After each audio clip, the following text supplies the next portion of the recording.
Subhanallah, hampir semua orang non-muslim itu datang kepadanya sinyal. Hampir orang-orang Islam orang non-muslim yang datang kepada saya ucapin syahadat. Semua kisahnya kalau bagi saya sih, kalau kita mungkin dengar biasa-biasa saja. Ada yang merinding karena dengar azan, ada yang karena melihat jilbab, ada yang karena melihat orang ke masjid, ada yang karena mendengar beberapa ayat Al-Quran, gitu kan. Semuanya yang mungkin kita biasa dengar, tetapi subhanallah mereka berbeda. Sinyal Allah datang. Ada satu teman saya di Surabaya, teman dekat saya, dia ceritakan pengalaman dia. Tetangganya ada seorang pastor. Pastor ini berarti orang Katolik.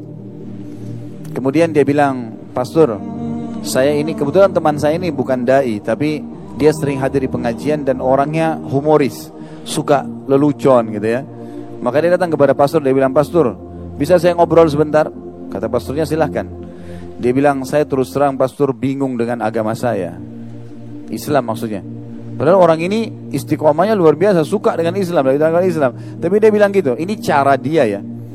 Kemudian pastornya dia bilang, ini saya yang lebih bingung lagi, ada Al-Quran dan ada terjemahan bahasa Indonesia.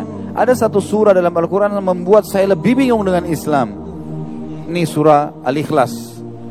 Ada kalimat dalam Al-Ikhlas, lam yalid walam yulad.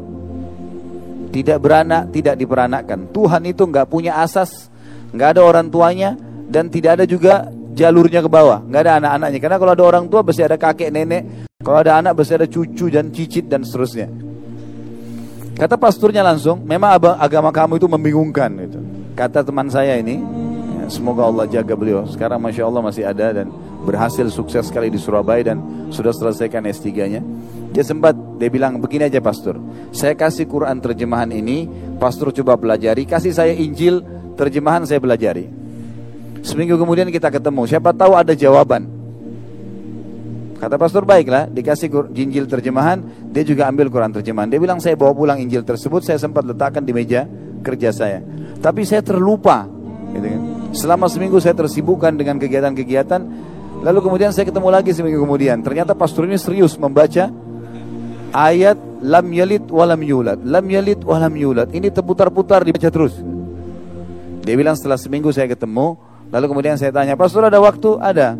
Bisa saya masuk? Silakan. Bagaimana pendapat pastor? Ada jawaban nggak yang kebingungan saya kemarin? Pastornya bilang, kayaknya agama kamu yang benar deh.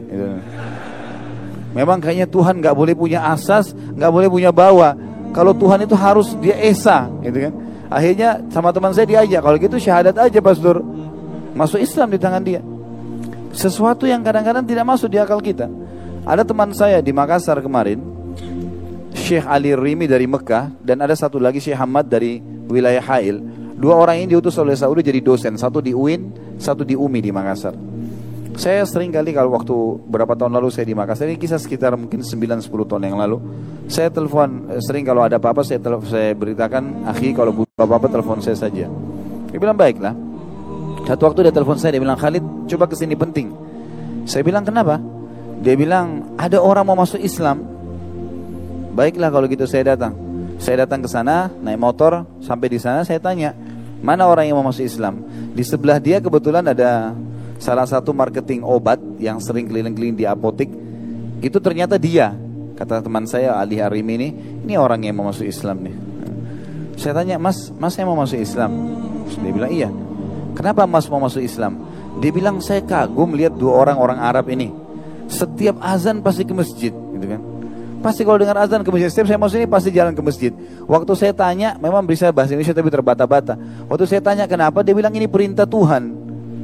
Dia bilang, saya pertemukan dengan keadaan saya seminggu sekali ke gereja aja saya masih malas. Ini orang satu hari dipanggil, waktu saya tanya berapa kali, dia bilang 5 kali. Begitu rajinnya dia pergi. Kalau gitu saya tahu ini agama benar, saya mau ikut deh. Hanya begitu. Antum sekarang dengar azan sehari berapa kali? Jawab gak ke masjid? Jadi unik sekali gitu ya. Orang masuk Islam itu sesuatu yang luar biasa. Jadi jangan pernah berpikir, oh Islam ini sulit untuk ditawarkan. Oh Islam ini diterima atau enggak ya? Untuk berdialog, untuk berbicara menawarkan Islam, saya harus hafal Injil nggak? Atau saya harus hafal Taurat nggak? Itu tidak perlu. Tawarkan Islam, selebihnya tawakal kepada Allah. Karena tugas kita hanya menyampaikan. Allah berkata kepada Nabi Muhammad SAW dalam Al-Quran, Ma alaika illal balag. Tugasmu hanya menyampaikan, hai Muhammad.